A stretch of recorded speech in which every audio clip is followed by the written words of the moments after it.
우리는 야고보서 2장 14절로 26절까지 말씀을 통해서 행함이 없는 믿음은 죽은 믿음이라 라고 하는 주제와 함께 은혜를 나누려고 합니다. 야고보서는 진리의 말씀을 심고 온유함으로 순종한 결과는 참된 경건을 추구하게 된다라고 말씀하고 있습니다. 이것은 신앙의 공식이기도 해요. 진리의 말씀이 우리 가운데 심겨지고 온유함으로 순종하면 우리가 참된 경건을 추구하는, 하나님의 선하심을 기대하고 그렇게 살아가려고 하는 우리의 마음이 되어짐을 알게 됩니다. 참된 경건의 표지는 무엇일까? 사람을 차별하지 않는 거예요. 외모로 사람을 보고 그 사람의 높낮이를 따지지 않는 것이죠. 그리고 율법에 대해서 이야기를 하게 됩니다. 율법과 긍휼에 대해서 말을 하는데 예수님이 율법을 사랑으로 요약하셨어요. 여러분, 율법의 완성은 주님의 사랑임을 우리는 알게 되는데 야고보도 긍휼을 행하는 것을 율법의 요구를 성취하는 가장 중요한 요건으로 보았습니다. 그것은 복음이 요구하는 바 그리스도의 복을 성취하는 길이라고 하는 것을 알게 됩니다. 복음은 긍휼과 자비입니다. 긍휼과 자비는 복음이 요구하는 법이기도 합니다. 긍휼과 자비의 복음을 받은 자가 자신이 받은 긍휼과 자비 그대로를 베풀며 살아야 한다라고 하는 것이죠. 오늘 본문도 야고보서의 중심부이자 기독교 신앙의 본질을 드러내는 말씀입니다. 어떤 이들은 이렇게 말을 했어요. 야고보서는 지푸라기 서신이다 라고 말을 했어요. 왜 지푸라기 서신이라고 말을 했을까요? 이 야고보서는 행함만 지나치게 강조를 하고 믿음으로 라고 하는 부분들을 그렇게 중요하게 여기지 않는 것 같아서 이 지푸라기 서신이라고 말을 해요. 그런데 여러분, 그렇게 볼 수가 없어요. 우리가 야고보는 이렇게 묻습니다. 만일 사람이 믿음이 있노라 하고 행함이 없으면 무슨 유익이 있으리요? 믿음이 있다고 말을 하면서 행함이 없대요.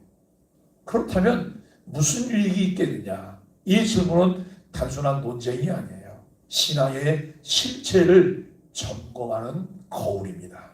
입술로는 믿습니다라고 말하지만 그 삶에서 아무 변화가 없다면 그 믿음이 정말 살아있는 것일까요?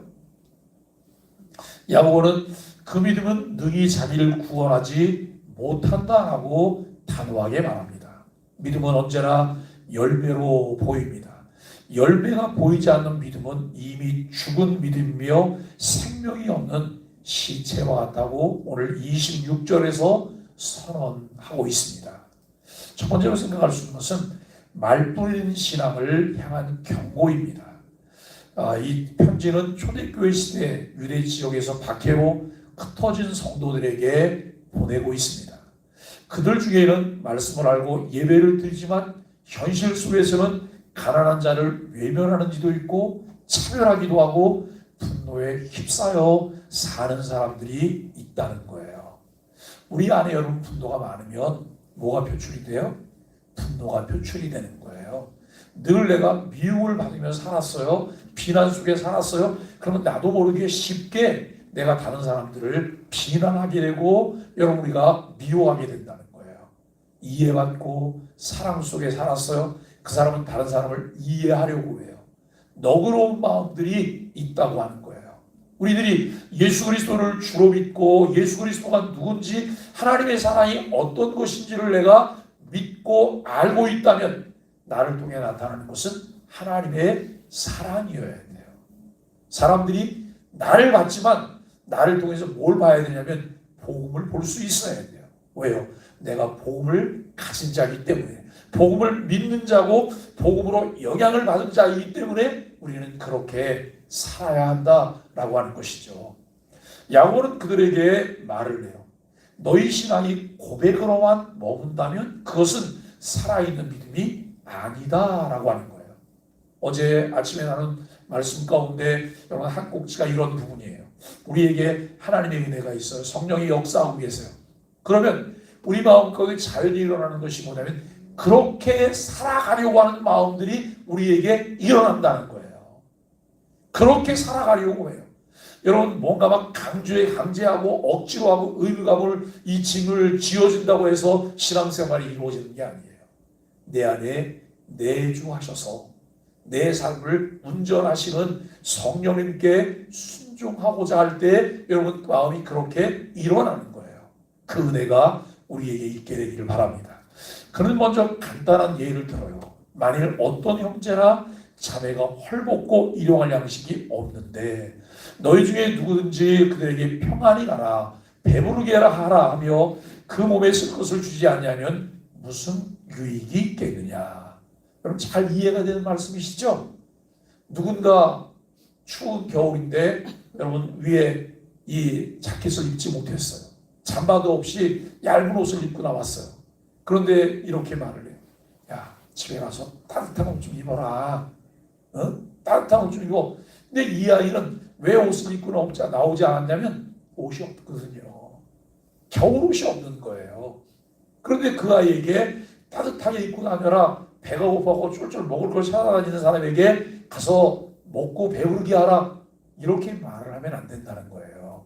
어떻게 하라고요? 그에게 긍휼을 베풀고자 하는 마음이 우리에게 일어나야 되는 것이고 그들의 필요를 함께 나눌 수 있는 것, 이것이 주님의 마음임을 우리에게 말씀합니다. 이는 매우 구체적이고 일상적인 장면입니다. 도움을 청하는 사람에게 따뜻한 말만 하고 실제 행동이 없다면 그것은 말뿐인 잠이고 죽은 사랑이고 죽은 믿음이라는 거예요. 야고보는 이런 믿음을 죽은 것이라 단호히 규정하고 있습니다. 둘째는 행함으로 믿음을 증명하라고 말을 해요. 우리가 믿음이 있느냐? 그렇다면 내 믿음을 보이라, 증명해보라 라고 말씀해요. 야고보는 이제 18절을 통해서 누가 말하기를 너는 믿음이 있고 나는 행함이 있다 하리니 행함이 없는 내 믿음을 내게 보이라. 나는 행함으로 내 믿음을 내게 보이리라 라고 말하고 있습니다. 여기서 야고보는 보여지는 믿음의 개념을 강조하고 있어요. 믿음이 보이지 않는 것이지만 그 믿음이 실제 행위와 순종으로 드러날 때 사람들에게 보여줄 수 있는 믿음이 된다는 거예요. 여러분 바람이 보여요? 바람이 보이지 않지만 바람의 실체가 있다고 하는 것을 무엇을 통해 알게 돼요? 우리가 체감을 통해 알게 되고 흔들리는 나뭇가지를 보면서 알게 되는 거예요. 믿음이 눈에는 보이지 않지만 그 믿음의 결과물인 열매들을 통해서 그에게 믿음이 있는지 없는지를 알게 된다라고 하는 것이죠. 그런 이어서 내가 하나님은 한 분이신 줄을 믿느냐? 잘 아는도다. 그 다음 말이 기가 막혀요. 귀신들도 믿고 떠느니라.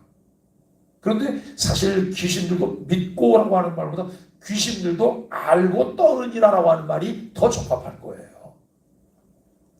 즉 하나님이 존재하심을 인정하는 지식적 믿음으로는 충분하지 않다는 거예요. 귀신도 하나님의 존재를 알아요. 두려워하지만 순종하지 않아요. 왜 귀신은 하나님의 존재를 아는데 두려워하기만 하고 순종하지 않을까요? 단순해요. 귀신은 하나님의 은혜를 입은 자가 아니기 때문에. 하나님의 은혜를 입었다면 그도 하나님을 알 뿐만 아니라 믿는 데까지 나갈 수 있겠죠. 따라서 지식은 믿음의 시작일 뿐 순종이 없는 지식은 구원하지 못합니다. 야고보는 죽은 믿음과 살아있는 믿음을 구분하기 위해 구약의 두 인물을 소환합니다. 첫째, 셋째, 이 아브라함의 믿음인데요. 순종으로 증명된 믿음입니다. 그는 먼저 아브라함을 언급하면서 21절에서 이렇게 말을 해요. 우리 조상 아브라함이 그 아들 이삭을 제단에 드릴 때에 행함으로 의롭다 하심을 받은 것이 아니냐라고 말을 해요. 그런데요, 아브라함이 행함으로 의롭다고 받았을까요? 야고보가 여기서 행함으로 의롭다고 받은 것이 아니냐라고 말하는 이유가 무엇일까요? 이 부분을 좀 더 생각해 보면 창세기 15장에서 아브라함이 하나님을 믿음에 그 믿음을 의로 여기셨다고 기록되어 있어요. 여러분, 이 말씀을 에베소서 2장 8절과 9절을 통해서 재해석한다면 하나님이 주신 은혜에 의해서 믿음으로 말미암아 의롭다함을 아브라함이 받았다는 거예요. 그런데 야고보는 여기 15장에 있는 말씀으로 말씀하고 있지 않아요. 그 다음 말씀을 소환하는데요. 야고보가 인용한 사건은 훨씬 뒤의 일이에요. 창세기 22장에 나오는 이삭을 번제로 드리는 이 사건이에요. 아브라함이 여러분 75세에 부름을 받았어요. 75세에 부름을 받고 그가 이삭을 몇 살에 낳았어요? 100살에 낳았어요. 그리고 이삭을 번제로 드릴 때 그가 나이가 여러분 청년쯤 됐으니까 아마 20대쯤 됐다고 본다면 장장 45년 후의 일이에요. 창세기를 눈여겨보잖아요. 75세에 부름받은 아브라함이 이삭을 낳기까지 그리고 이삭을 번제로 드리기까지 그 안에 얼마나 많은 사연들이 있는지, 얼마나 많은 과정을 통해서 하나님이 한 사람 아브라함을 세워가는지를 우리는 보게 돼요. 때로는 우리도 내가 부족하다, 내가 허물도 많다, 실수투성이다, 넘어지기도 잘한다, 낙심할 필요가 없으세요. 왜요? 하나님은 나를 빚어가는 과정이기 때문에 주님의 손에 붙들려서 매일매일 나가는 것이 우리에게 필요하죠. 그는 이미 믿음으로 의롭다 하심을 받았지만 하나님께 이삭을 바치라는 명령 앞에서 순종함으로 그 믿음이 진짜임이 드러나고 있다는 거예요. 그러니까 여러분 창세기 15장은 하나님의 은혜에 의해서 그가 믿음을 갖게 됐어요. 이것을 통해서 의롭다함을 받은 거예요.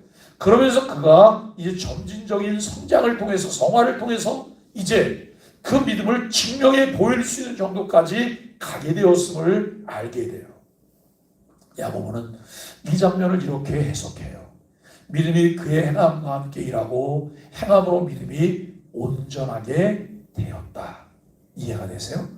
우리가 구원받은 것은 무엇으로 구원받았어요? 예수 그리스도를 믿음으로 구원받았어요. 그런데 우리의 믿음이 온전해지는 것은 그 믿음에 의해서 하나님께서 말씀하시는 것을 우리가 주목하여 보며 여러분 듣고 순종함으로 우리의 믿음이 완성이 돼가고 있다는 거예요. 즉 믿음이 행함을 통해 완성되고 행함은 믿음의 생명력을 드러내는 통로가 되었습니다.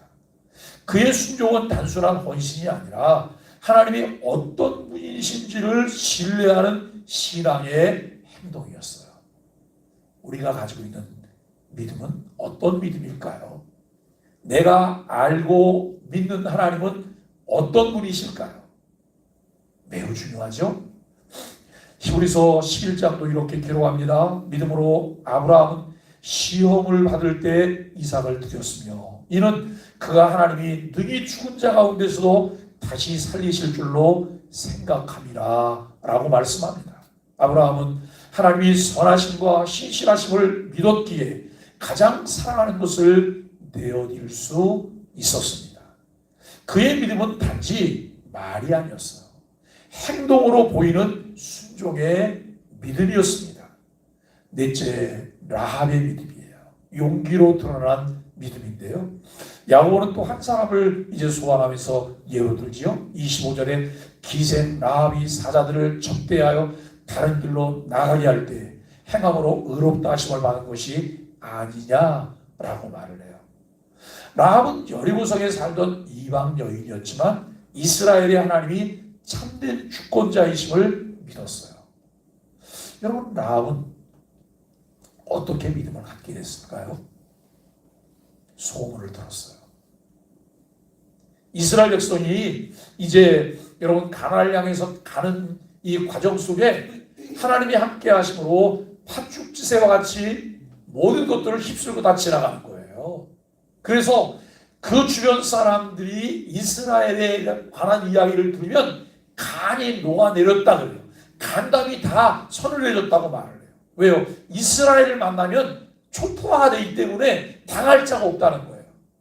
다른 사람들은 듣고 두려워 떨었어요. 귀신도 하나님을 알고 어떻게 했다고요? 두려워했어요. 그런데 라합은 하나님에 관한 소식을 듣고 그 마음 가운데 무엇이 생겼어요? 믿음이 생겼어요. 은혜를 입은 자인 거예요. 은혜를 입은 자. 우리가 여러분 복음 전도를 하면서 어떤 사람이 예수 믿을 사람인지 우리는 알지 못해요. 다만 우리는 전할 뿐이에요.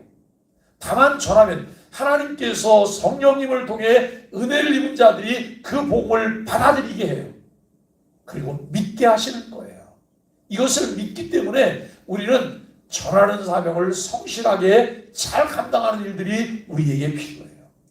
라합은 그 하나님에 관한 이야기를 듣고 이스라엘의 참된 주권자이심을 믿게 되었어요. 그 믿음은 단지 마음의 확신으로 머물지 않았어요. 그녀는 목숨을 걸고 정탐꾼들을 숨겨주는 모험을 감행하게 돼요. 그 행위는 위험한 선택이었지만 그녀는 자신의 신앙을 숨기지 않았습니다. 믿음은 언제나 용기를 동반한 행동으로 나타나게 됩니다. 믿음은 최고의 가치를 얻기 위해 결단하고 헌신합니다. 여러분, 예배가 무엇일까요? 예배가 주권자이신 하나님께 최고의 가치를 드리는 거예요. 최상의 예배를 하나님께 드리는 거예요. 내 예배 행위와 예배 태도를 보면 여러분 그 사람이 가지고 있는 신앙 정도가 어떤지를 우리는 알 수가 있어요. 내 마음 자세는 어떨까? 그저 내 할 일 다 하고 시간이 남으면 하나님께 드리고 뭘 하다가 좀 바쁘고 무슨 일이 생기면 하나님 뒤에 좀 찌그러져 계세요? 이렇게 하고 내 일을 다 보고 난 다음에 내가 무엇을 할까요? 정말 하나님께서 최고인 것을 내가 믿는다면 우선순위가 그분께 있어야 되잖아요. 구별하여서 하나님께 어떻게 하면 최고의 가치를 드릴 수 있을까? 이 일은 우리에게 매우 중요해요. 이 라합은 목숨이 달린 그 일 가운데 여러분 생명을 걸었어요. 최고의 가치를 하나님께 드렸어요. 최고의 가치를 드릴 만한 여러분 가치가 있는 것이잖아요. 라합의 믿음은 결국 그녀와 가족의 생명을 구했고 그녀는 나중에 예수 그리스도의 족보에까지 오르게 되었음을 알게 돼요. 믿음으로 최고의 가치를 심었더니 거기서 여러분 어떤 열매들이 맺혀지는가를 보아야 돼요. 아무것도 심지 않으면서 매일매일 우리가 기도만 하면 복 달라고 기도해요. 복은 달라고 기도하는 것이 아니라 복 있는 삶을 살아갈 때 복은 따라 붙는 거예요. 저절로 우리 삶 가운데 맺혀지는 열매예요. 왜요? 그가 하셨기 때문에. 그분이 주신 은혜에 의해서 우리가 순종하며 믿음으로 살았더니 그분께서 약속하신 것이 우리의 삶 가운데 열매로 나타나게 되었더라라고 하는 거예요. 이 은혜를 누리시게 되기를 바랍니다. 아브라함의 순종이 포기의 믿음이었어요. 아브라함의 행함은 용기의, 이 라합의 행함은 용기의 믿음이었습니다. 둘 다 하나님을 신뢰하기에 적절한 때에 바른 선택을 하는 행동이 가능했음을 알게 됩니다. 여러분, 믿음과 행함과의 관계는 무엇일까요? 야고보서가 지푸라기 서신이야, 가치가 없는 거야 라고 말하는 사람들을 우리가 생각해 보면서 왜 그들은 그렇게 말했을까? 바울은 로마서를 통해서 갈라디아서를 통해서 여러분 믿음의 중요성을 말하고 그리고 갈라디아서를 통해서 이 믿음과 율법과의 관계를 우리에게 잘 설명하고 있어요. 야고보의 주장은 바울의 믿음으로 의롭다함을 받는다고 하는 말씀과 모순되지 않아요. 상호 보완 관계이고 여러분 이것을 완성하는 그런 내용들임을 알게 돼요. 바울은 믿음으로 구원받는 원리를 말했고 야고보는 그 믿음이 진짜임을 보여주는 증거가 행함이다, 열매다라고 말하고 있음을 알게 됩니다. 개혁주의 신앙은 이 둘을 이렇게 정리를 해요. 우리는 오직 믿음으로 의롭다 하심을 받지만 그 믿음은 결코 홀로 있지 않다라고 말을 해요. 사람들이 세간에 기독교인들을 향해서 뭐라고 말을 하냐면 말만 잘해. 말은 뻔질나게 해. 말은 잘하잖아요. 어떤 것을 보고 우리가 감동을 동시에 받을 수 있어요. 그런데 감동을 동시에 받고 감동받은 것이 삶으로 연결이 되느냐 안 되느냐는 굉장히 중요하잖아요. 저는 선교지를 참 많이 다녔는데요. 선교지를 갈 때마다 또 팀을 이끌고 선교지를 갈 때마다 꼭 주는 지침이 있어요. 많은 걸 보고 느끼세요. 그리고 입은 다무세요. 많은 것을 보고 느끼고 입은 다무세요.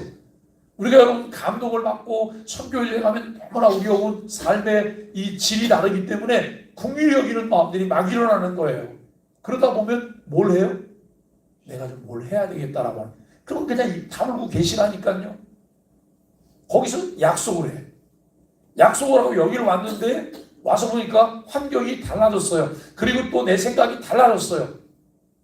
그러면 우리는 헛된 약속을 하고 온 거잖아요. 이들은 기대감이 커요. 받기 때문에 뭘 준다고 했기 때문에 기다리고 있어요. 아무리 기다려도 아무것도 오질 않아요. 여러분 쭉 보시는 거예요. 그리고 오면서 정리하는 짜고짜고 정리를 해갖고 돌아와서 내가 이것을 어떻게 실천할 것인지를 계획하고 그 일들을 실천하는 거예요. 제가 청년대학부들을 데리고 단기 선교를 가면 쭉 봐요. 마지막 날 저녁에 다 모여 앉아요. 모여 앉아서 이제 정리를 하는 이야기들을 해요. 뭘 보고 뭘 느꼈고 어떤 은혜가 있고 정말 넘쳐나죠. 아이들이 이야기를 하면서 펑펑 울면서 이야기를 해요. 그래서 너희들이 지금 해줄 수 있는 게 뭐가 있겠니? 뭘 해줄 수 있겠니? 그럼 아이들이 이렇게 얼굴만 쳐다봐요. 그리고 제가 보낸 지갑을 딱 꺼내요. 우리 집에 갈 차비만 남겨두고 우리가 지금 나중에 너 여기서 헌신하자. 여러분 그 자리에서 헌신해요. 이 아이들이 외국에 나가니까 거기 가서 뭐 사 먹기도 해야 되고 뭐 사야 되고 그러니까 여러분 돈 다 가져왔잖아요. 그런데 오지에 뭘 사 먹을 게 있고 뭘 살 게 있겠어요? 아무것도 없어요. 공항에 가야지 공항에서 뭘 살 수 있는 게 있어요. 공항에 가기 전에 헌신을 시키는 거예요. 다 끊어요. 꽤 많은 돈이 나와요. 그리고 나서 이것은 여기까지 딱 헌금 건네드리고 그리고 돌아와서 이제 교회 앞에 보고하고 청년부에 보고해요. 그리고 난 다음에 우리가 뭘 받는지 목록을 정리해라. 뭐가 필요할 것 같으냐. 거기에 우리가 뭘 보내주면 좋겠냐. 쭉 목록이 나와요. 목록이 나오면 청년대학부에서 이야기했을 때 그 안에서 처리할 수 있는 것들을 분류를 해요. 대부분 아이들이 뭘 하겠다고 이야기를 해서 하되 1년 정도 하자. 1년 정도. 그리고 교회에다가 요청해요. 교회는 이런 걸 해주시면 좋겠어요. 여러분 그랬더니 정말 공연불되지 않고 이것이 잘 실천되는 거예요. 우리에게 있는 게 그게 중요하잖아요. 내가 무엇을 받고 무엇을 느꼈다면 그 다음에는 행동할 줄 아는 그리스도인으로 사는 거죠. 즉 행함은 구원의 조건이 아니라 구원받은 믿음이 반드시 맺게 되는 열매라고 하는 거예요. 그래서 여러분 우리를 보면서 열매로 그를 알게 된다고 이야기해요. 이게 진짠가 가짠가 열매를 통해서 알게 된다는 것입니다.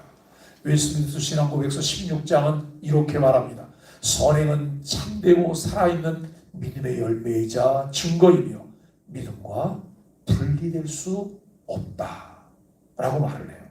행함은 구원의 대가가 아니라 은혜에 대한 감사의 응답입니다. 우리 삶에 적용해야 할 살아있는 믿음의 실천들을 몇 가지 좀 살펴봅니다. 오늘 본문은 우리에게 세 가지 실천을 요구하고 있는데요. 첫째는 공동체 안에서 이웃사랑을 행동으로 보이라고 말을 해요. 평안히 가라는 말보다 함께 가자고 하는 손길이 필요해요. 교회 안에 약한 자를 돌아보고 실제적인 도움과 위로로 사랑을 전할 때에 믿음은 살아나요. 가끔 교회에서 저에게 이렇게 질문하시는 분들이 계세요. 목사님, 이런 일을 하고 싶은데 이거 어떻게 해야 돼요? 그리고 그 다음 말이 뭐냐면 제가 뭘 드려도 그 일을 하기에는 턱없이 부족한데 어떻게 해요? 제가 이렇게 말씀드려요. 시작을 하세요. 그냥 헌금 봉투에다가 목적을 적어서 목적 헌금을 하세요. 그러면 교회가 하든 누가 하든 또 후속 조치가 되어서 결국 그 일을 완성하고 이루게 될 거예요. 정말 중요한 거잖아요. 내 마음에 그런 마음이 생겼어요. 감동이 왔어요. 그러면 그것을 하는 거예요. 교회가 하던 것도 있고 교회가 미처 손을 대지 못했던 것들이 그 일들을 통해서 길이 열리기도 하는 거예요. 꼭 목적을 정하고 그 목적을 우리가 드러내면 하나님께서는 그 일들을 이루시게 될 것입니다. 두 번째, 가정 안에서 용서와 화해로 믿음을 보이라고 말을 해요. 믿음의 증거는 집에서 가장 먼저 드러나게 되는데요. 배우자나 자녀에게 상처를 주었던 말을 인정하고 먼저 손을 내밀어 화해하는 용기를 내십시오. 부모는 늘 자녀에게 잔소리하고 야단치는 것만 잘하시는 분 같아요. 그런데 하다 보면 부모님들도 실수하거든요. 그때는 맑은 손을 꼭 잡고 미안해. 아빠가 실수했어. 엄마가 실수했어. 미안해. 자녀는 그 말이 큰 위로가 되는 거예요.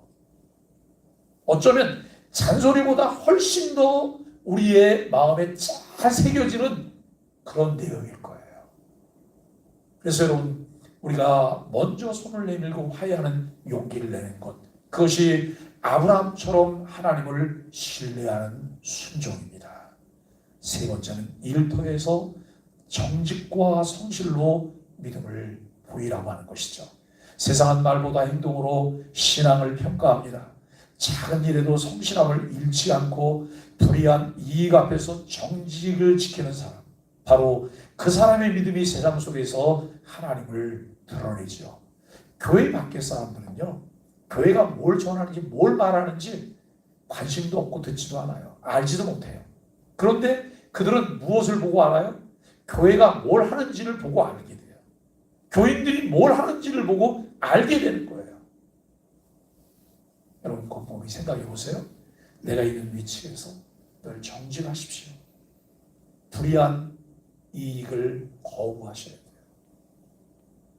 불의한 이익을 거부한다고 하는 것은 용기가 필요해요. 지금 당장 돈이 들어올 만한 건데 이게 불의한 거예요. 그리고 정도가 아니에요. 그럼에도 불구하고 돈이 들어오는 것 때문에 내가 마음 열어놓고 여러분 걸 다 받아들이잖아요. 그 순간 말라버리는 게 있어요.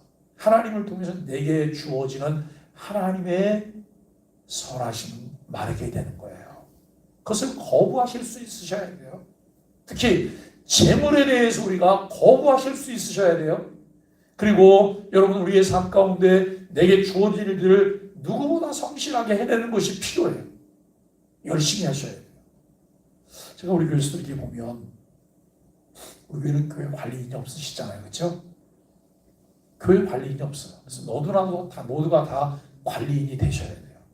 근데 우리가 어떤 것을 정리하고 치고하는 것보다 게 중요하지만 그거보다 더 중요한 게 무엇인가요? 다른 사람이 손길이 두 번 가지 않도록 일 처리하는 거예요. 그 중에 하나가 쓰레기를 버리는 일이에요. 쓰레기를 버리기 전에 분리수거를 잘해서 내다 놓으면 그 다음에 여러분 거기 쓰레기통을 뒤지면서 분리하는 일을 누군가 안 하셔도 되잖아요. 우리들이 조금 더 생각하고 그리고 행동하면 다른 사람이 불편함을 주지 않는 거예요. 내가 이렇게 하면 누군가 불편하지 않을까? 내가 누군가 이렇게 하면 여러분 누군가 또 수고를 해야 되지 않을까? 이 생각을 할 수 있다면 훨씬 더 깔끔하게 어떤 일을 진행해낼 수 있을 거예요. 왜요? 죽게 하듯 하니까. 죽게 하듯 하니까. 내가 믿음을 가진 자이기 때문에 하나님의 은혜를 입은 자이기 때문에 여러분 행동하는 그런 모습들이 우리에게 필요하다고 하는 것이죠. 사랑하는 소망의 가족 여러분, 믿음은 말이 아니라 삶입니다. 그렇게 믿으시죠? 믿음은 말이 아니라 삶이에요. 야고보는 마지막으로 이렇게 말을 했어요. 영혼 없는 몸이 죽은 것 같이 행함이 없는 믿음은 죽은 것이다. 나는 살아있는 믿음을 가지고 있을까? 죽은 믿음을 가지고 있을까? 죽은 믿음에는 아무 기대가 없어요. 죽은 믿음은 아무 바램도 없어요. 그런데 살아있는 믿음은 움직여요. 살아있는 믿음은 기대가 돼요. 살아있는 믿음은 바램이 있어요. 이것이 하나님의 은혜인 것이죠. 믿음은 보이지 않지만 행함을 통해 그 생명이 드러납니다. 아브라함의 제단, 라합의 창문, 예수님의 십자가 모두 행함으로 드러난 믿음의 자리였습니다. 그러므로 우리도 오늘 결단해야 합니다. 말로만 믿음을 말하지 말고 그 믿음이 손과 발로 움직이게 합시다. 하루 한 번이라도 실제적인 사랑과 순종으로 믿음을 보여주는 삶, 그것이 살아있는 믿음의 길입니다.